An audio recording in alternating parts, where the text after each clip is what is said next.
سندیپ لمیچین په نړیوالو ورځنیو لوبو کې د چټکو 100 وکټو اخیستلو ریکارډ په خپل نوم کړ او له راشد خان څخه په دغه ریکارډ کې مخکې شو. د افغانستان د شلوريزو لوبو لوبډلمشر او د نړۍ مخکښ ورو پچونکي راشد خان په نړیوالو ورځنیو لوبو کې دا ریکارډ په خپل نوم لرلو چې په کومو لوبو کې چټکې 100 وکټې اخیستې وي. راشد خان په 44 لوبو کې 100 وکټې اخیستې وي او د نړۍ لومړنی توپچونکی و چې په دومره کمو لوبو کې چټکې 100 وکټې اخیستې وي. هغه دا ریکارډ د 2013 کال د مارچ میاشتې په 25مه نیټه د ویسټ انډیز پر وړاندې جوړ کړی و.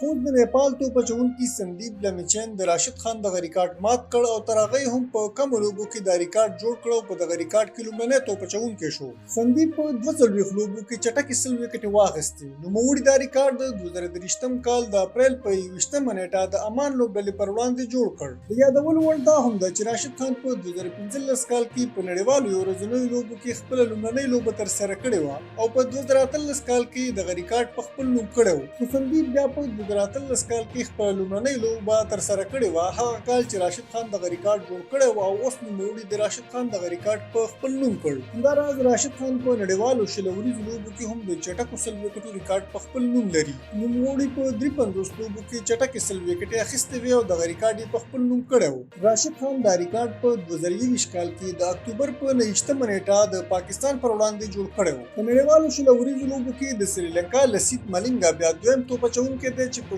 90 نړیوالو شلوريزو لوبو کې چټکې 100 وکټې اخیستې دي.